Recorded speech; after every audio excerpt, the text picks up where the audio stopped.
Welcome to another episode of the S&A Speakeasy. Many of you know it's been a little bit of a break. We haven't actually had a Speakeasy in well over a month.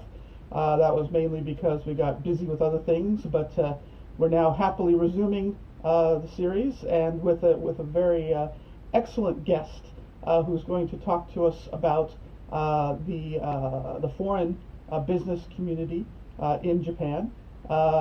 Melanie Brock is probably one of, I don't know, I don't know if she would agree with this, but I would say one of the most visible and Oh, yikes. I don't know, prominent members of the foreign community in Japan right now, in many ways. So why don't you kind of give your own kind of background on who you are, in your own mind, who are you and who do you represent?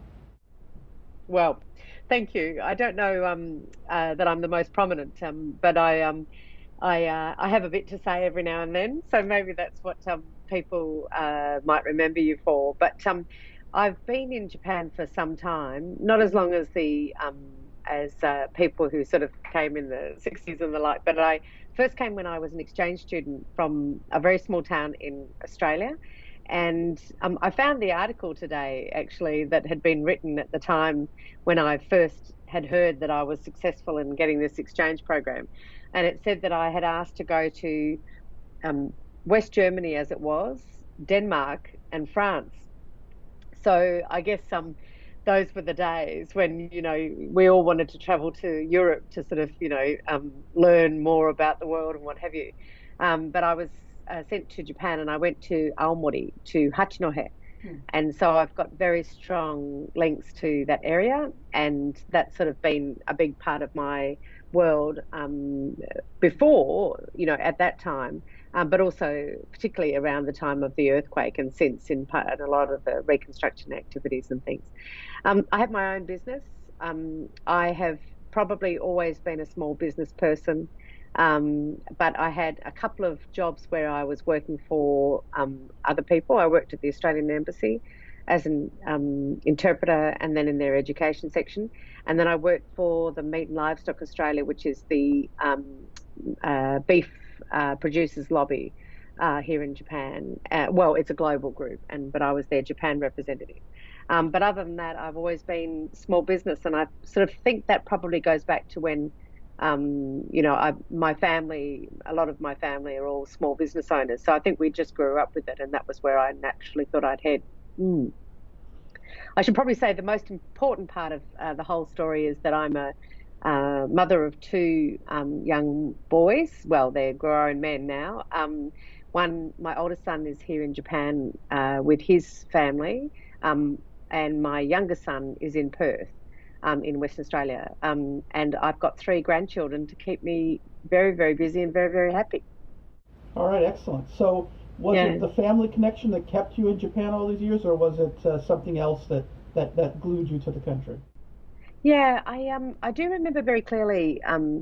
I separated from my ex-husband who was Japanese, and I felt that it was really important for my boys who had been born in Australia that I wondered how, with the Japanese culture being the one that was probably something that I felt that they needed to feel, that it might be hard for them to come to terms with their bicultural selves as adults. I had a strong sense that I wanted them to have things that they could sort of use as their cultural reference points, I guess, in Japan. So when they were quite little, they were 4 and 3, I decided to up sticks and came here. And so I guess it's them, and now it is. But I think that, this is home, but Australia's home too. So I don't know. At the moment, I think it's harder because it's sort of coronavirus makes you think of things in quite a different, like being restricted by not being able to go, say, for example, go home, but I am home. So, it's tricky, isn't it? Okay, well, remind me of that coronavirus point, because that's a good thing to come back to later. Um, yes, our topic today is about the foreign business community in Japan. So I imagine that you're probably a member and probably have been a leader in many of these organizations. But also there's business communities outside of the organizations. Um, do you feel that the business community in Japan, the foreign business community, foreign entrepreneurs, foreign businessmen in larger companies, are they prospering these days within the society, or are they, generally speaking, what is their condition?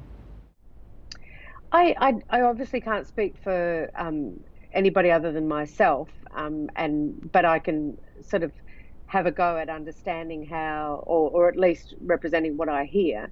I think that this year's obviously been probably the most difficult. Although I think that there are some comparisons made to what it was like immediately after the earthquake in 2011 in terms of that turmoil and that question as to whether you stay or go. I think for many people it's become parts of this year have reminded them, or at least alerted them to that time, which was very difficult for a lot of people. Um, I think. I think it's actually a very important time for Japanese business people to be considering where Japan might be heading and how it prospers. So I'm not so sure that it's necessarily just a foreign business community's sort of view, or rather I can represent that. But I do think that there's great opportunity for us to think more about what, say, for example, the entrepreneurs are looking for, as opposed to groups that might be naturally represented by, say, people like the chambers of commerce and the like. Is it an industry association that they become closer engaged to? Is it, say, for example, a government group like the Tokyo Metropolitan Group, government rather, has been reaching out to some fintech organisations to try and see, what they might do with those. Is it now perhaps that, the national government has a better sense of what foreigners might be looking to get, or that business community might be looking to do with Japan, because they've got David Atkinson on the on that forum, on that task force. So there are slow and steady steps being made, I think, where people can have a good think about stuff. But I guess it's probably not the business flourishing conversation that makes you think about whether it's the right time or not to be here, because I think everybody's circumstances are so impacted. But it's really more, I think a lot of people are making decisions about, look, I just don't think I was going to be here for another 10, 15 years, but my family back in the States, I think I need to be with them or something. So I think there are bigger decisions being made over and above that. Yeah. Mm. Well, Mm. that kind of leads, though, directly to one of the goals of the current government, which they're certainly talking about, which is to try to turn Tokyo into one of the financial hubs, or Mm. if not the financial hub of Asia. Maybe they're thinking that Hong Kong is now in trouble because of the Chinese government's moves there, and they would like to pick up that slack and to make Tokyo the next leader in Asia for that. And they're giving some thought to taxation policy and other things. Absolutely. Yeah. Um, Mm. do you think we should take this seriously? I guess is my question, because I Oh. always get the feeling like you know they like the idea of having the prestige of being Mm. number one in the rankings of this or that, whether it be financial capital or not. But follow through and real commitment, I usually have questions myself. I think there's every good reason to have questions about a load of things, especially when somebody's, pitching for something. You've got to ask yourself, what interests do they have? How are those interests matching potentially the people that they're pitching to? I would like to think that any move to try and attract foreign talent and or support the business community, in particular, say, for example, startups or fintech or the financial sector, any of those moves, every single one of those moves is very much welcome.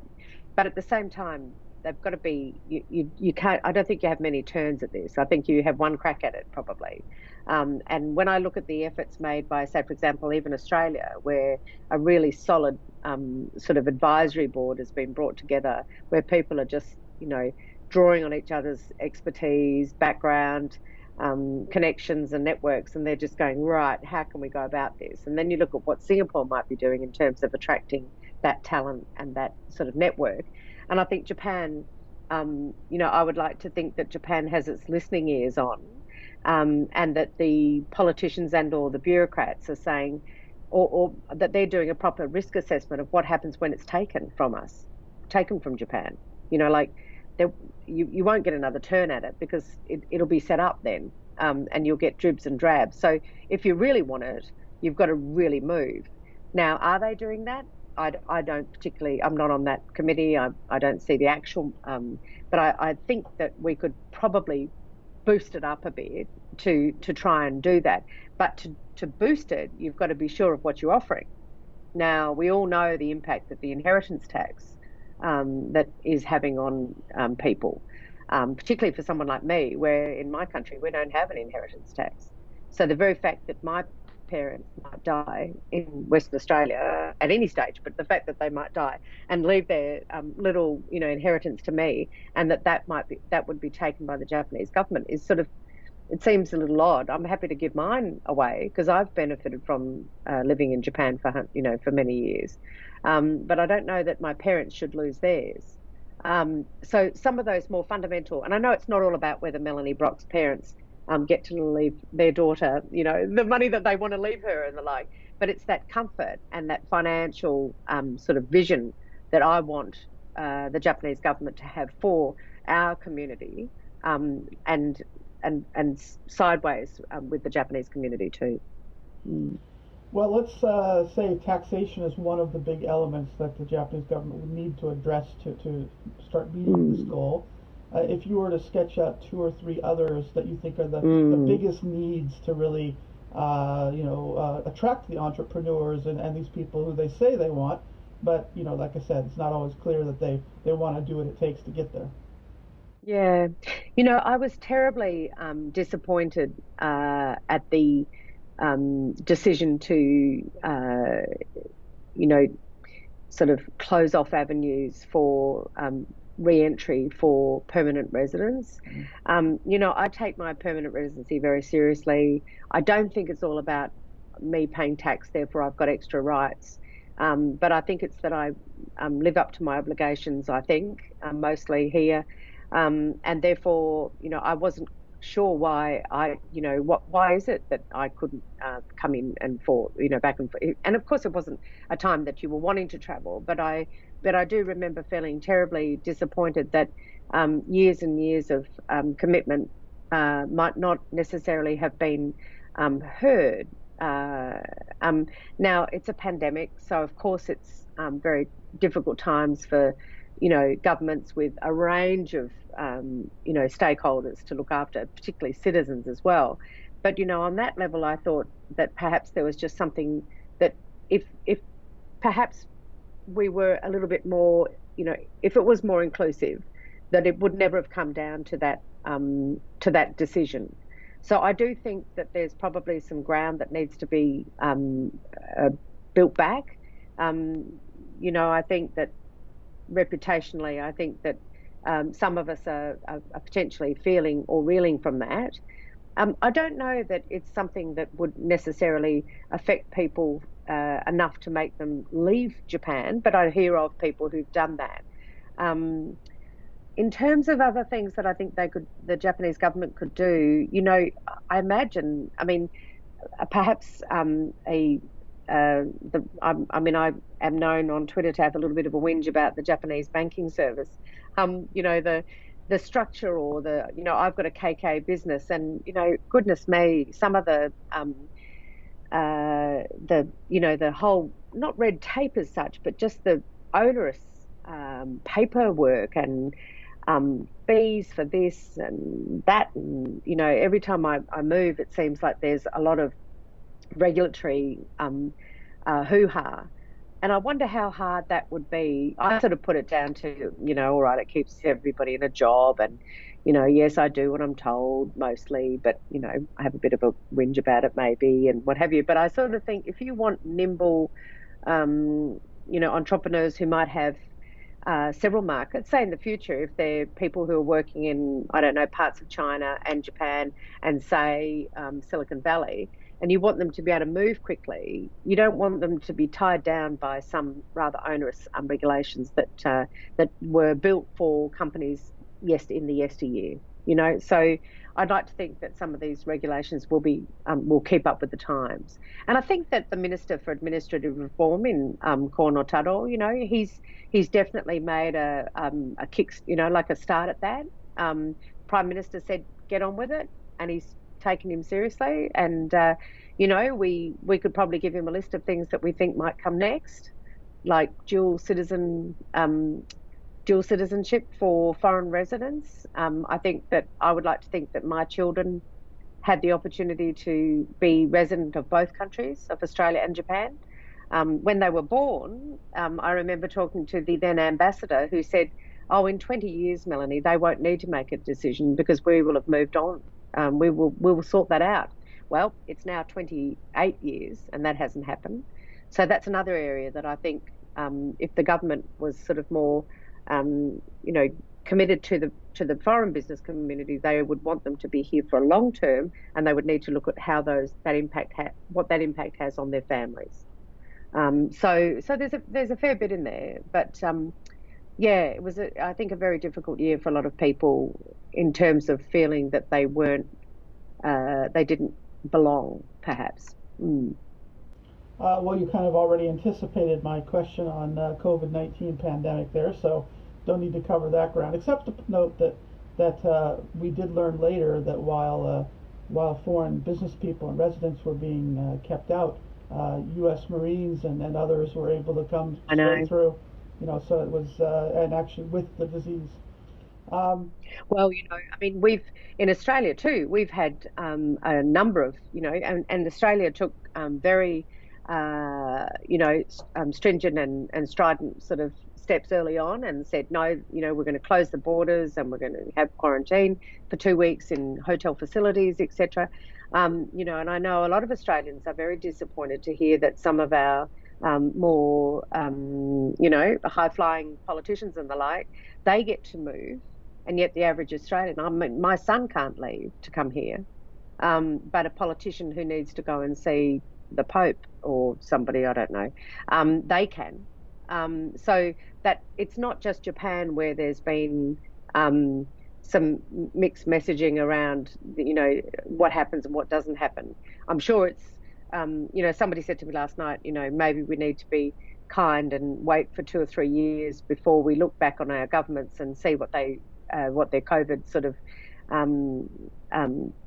COVID safe delivery, of their policies was. But I think, well, we don't actually have 2 years, and as has been seen in the States, if you don't stop it, it takes over, and it is a true pandemic. In Japan, it feels different, but I'm just not sure. Yeah, I think that the mixed messages are the difficult thing for all of us, aren't they?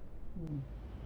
Well, if we're going to talk about the business community, one other thing we should touch on is the person who was probably the very most prominent foreign business person in Japan, which is Carlos Ghosn, Yep. and the most successful, probably in many ways. I mean, I really can't think of any foreign business person in Japan who rose higher than he did.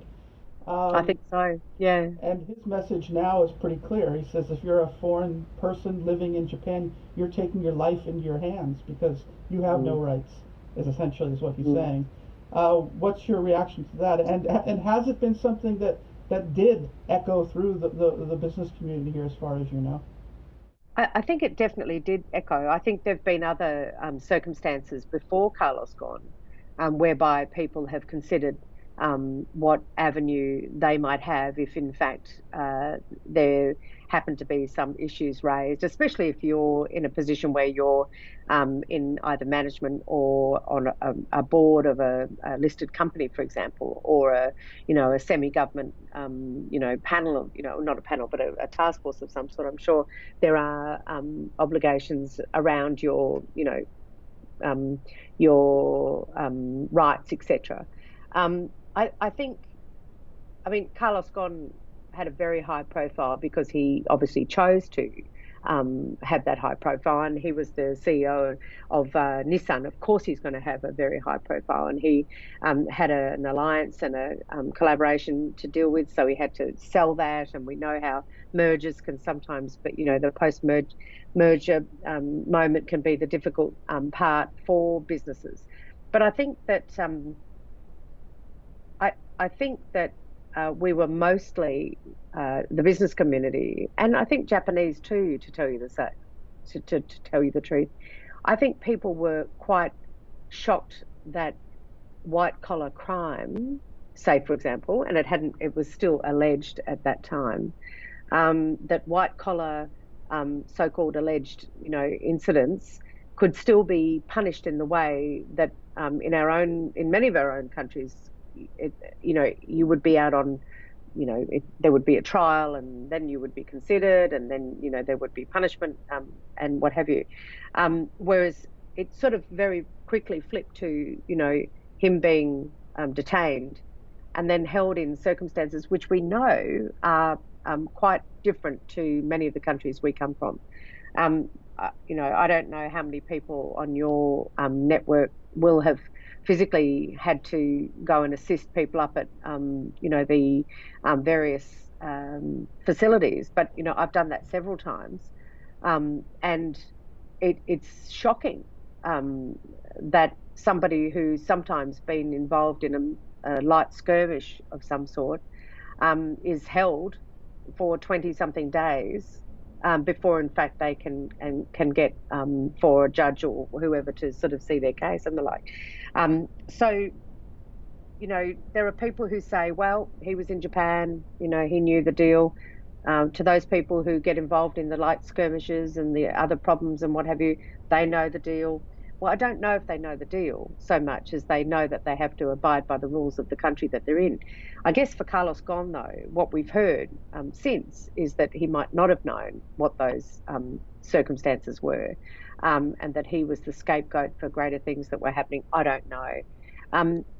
Who knows if we'll ever know? Well, I guess my fundamental point, though, that we should drill on in this context is the legal system something that's a problem for the foreign business community? Well, we should probably all be given a proper briefing on it.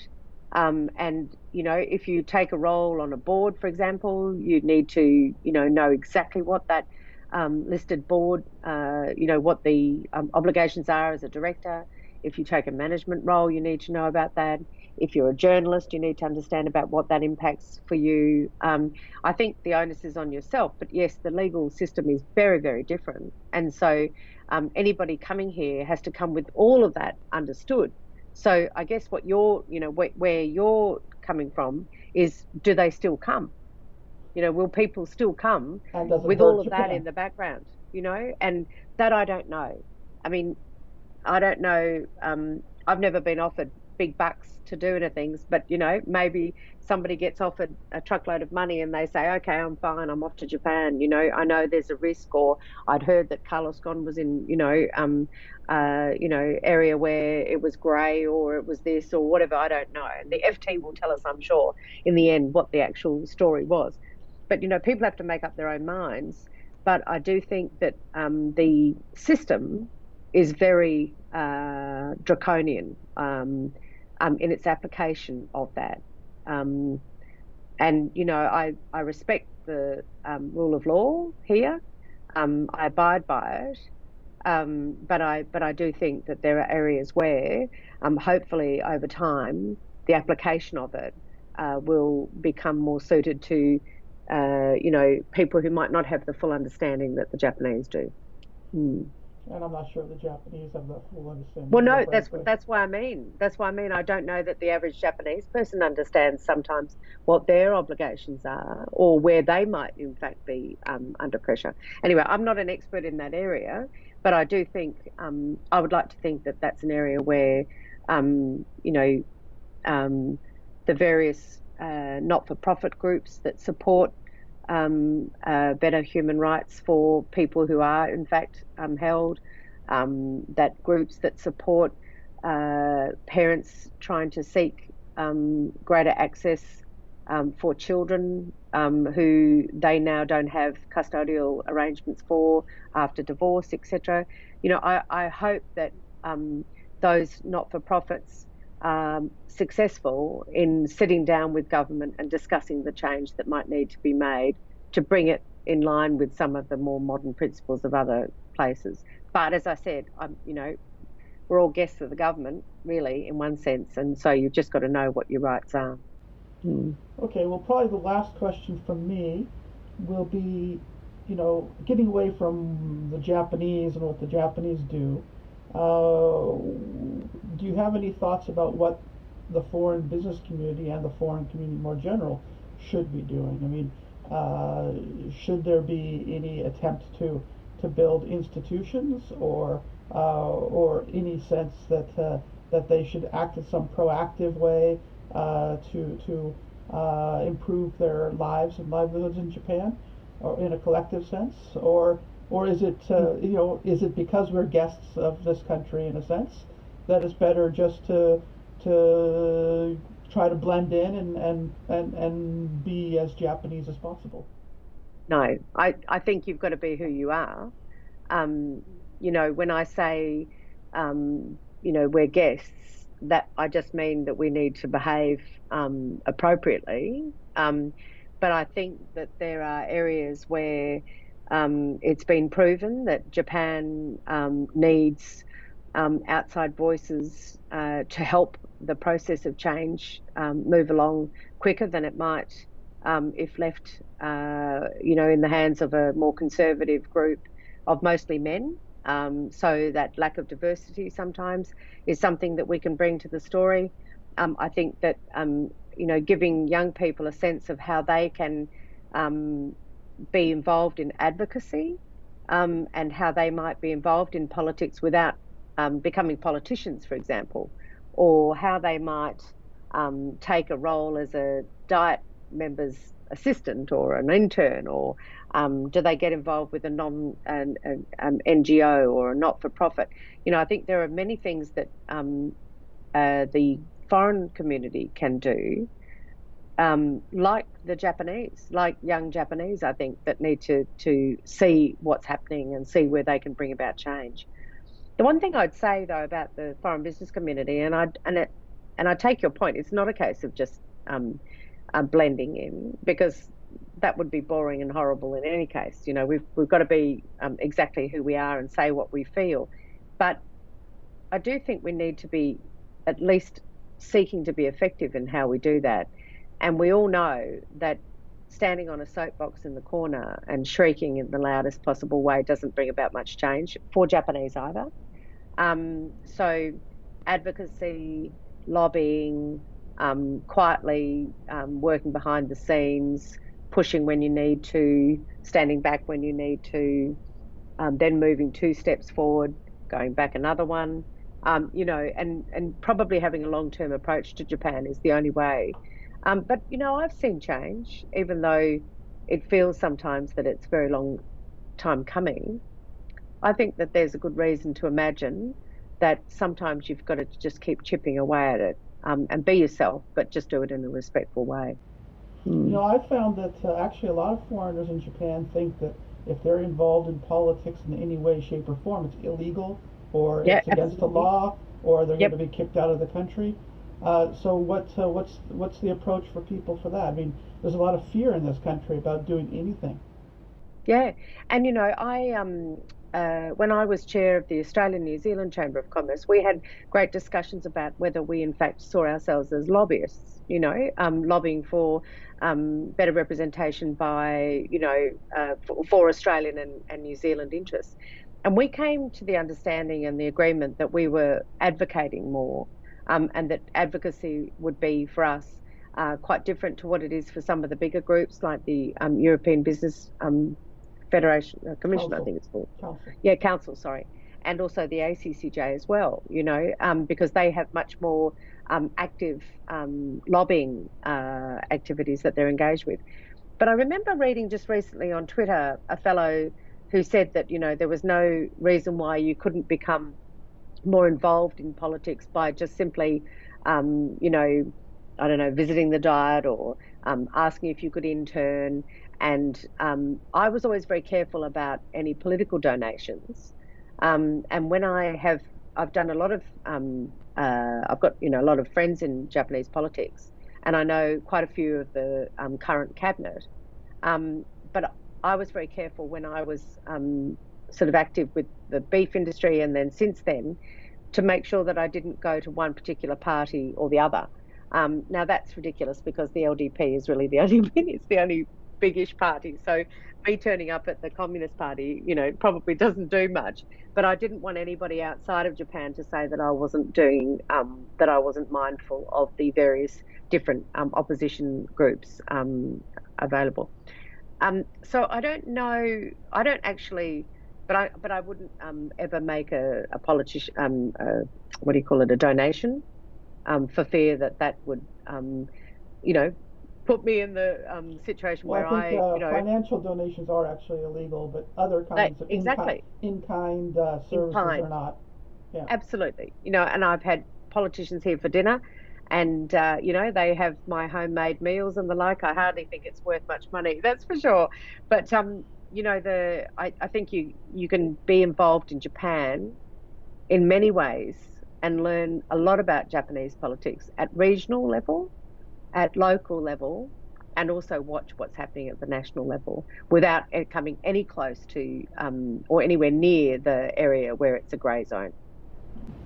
All right. Well, my traditional last question for any interview is there something I should have asked you that I didn't ask you?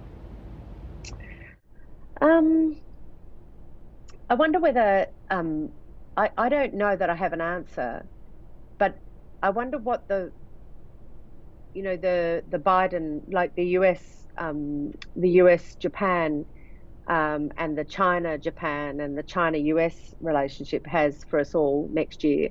So I don't know if it's a question per se, but I think it's an area that we all need to consider very carefully. What pivot, if there's, that the Biden administration makes towards Japan and more broadly Asia, how they engage with China, how that impacts on countries like Australia that at the moment has a high level of tension in the relationship, and what Japan's role is in that too. I think is a really interesting area for note. And so perhaps our business community in the future sees more defence experts, or maybe our defence industries are greater represented here. So I'm sure the nature of the foreign business community will change as the relationships with the areas of the countries in the region. But I guess next year will be one of the most interesting for all of us, once we get over this year, of course. Okay. Well, thank you very much for joining us this evening. Thank you very much for asking me. Thank you.